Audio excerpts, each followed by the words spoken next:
వీళ్ళంతా నిధి కోసం చర్చి వెనకాల ఉన్న పురాతన సమాధిని పగలగొడుతూ ఉంటారు. అయితే వీళ్ళకి లోపల పురాతన కాలం నాటి ఒక శవపేటిక కనపడుతుంది. దీంతో వీళ్ళు జాగ్రత్తగా ఆ శవపేటికను బయటికి తీస్తారు.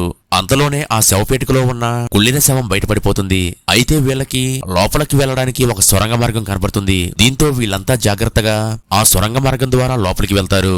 అప్పుడు ఈ కుర్రాడు అక్కడ ఉన్న కాగడాను అంటించగా వీళ్ళకి లోపలికి వెళ్లడానికి పాతకాలం నాటి చెక్కమెట్లు కనపడతాయి. అప్పుడు వీళ్ళు పక్కనే ఉన్న పెద్దని కాగడాకి నిప్పంటిస్తారు. అప్పుడు వెలుతురు రావడంతో వీళ్ళు జాగ్రత్తగా ముందుకు వెళ్తూ ఉంటారు. ఇంతలో వీళ్లలో ఒక వ్యక్తి పాడైపోయిన మెట్లపై అడుగువేసి అక్కడ నుండి జారి లోతైన లోయలో పడిపోతాడు. అలాగే ఆ మెట్లన్నీ పాతబడడం వల్ల వీళ్ళు కూడా జారి పడిపోతూ ఉంటారు.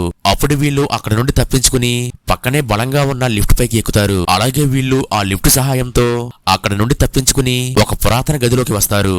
అయితే ఆ గదిలో సమాధి చేయబడిన పాతకాలం నాటి సమాధి తప్ప అక్కడ ఎలాంటి నిధులు ఉండవు. దీంతో ఈ ఇద్దరి కుర్రాలకి కోపం వచ్చి నిదని చెప్పి తీసుకువచ్చి సమాధులు చూపిస్తారా, మీరు కూడా ఆ సమాధులతో పాటు ఎక్కడే సమాధిగా మారిపోండని వాళ్ళందరినీ అక్కడే వదిలేసి వీళ్ళిద్దరూ మాత్రం లిఫ్ట్ ఎక్కి అక్కడ నుండి తప్పించుకుంటారు.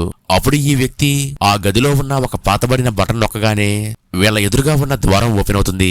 అప్పుడు వీళ్ళు లోపలికి వెళ్లి చూడగా ఆ రాజుల కాలం నాటి అంతులేని సంపద ఆ గదిలో ఉంటుంది. దీంతో మన కష్టానికి ఫలితం లభించిందని వీరంతా సంతోషపడుతూ ఉంటారు. కానీ అప్పటికే వీళ్ళ వెనకాల ప్రమాదం పొంచి ఉందని వీళ్ళు పసిగట్టలేకపోయారు. ఆ ప్రమాదమేంటో తెలియాలంటే వీడియో లైక్ చేసి నెక్స్ట్ పార్ట్ ని కామెంట్ చేయండి.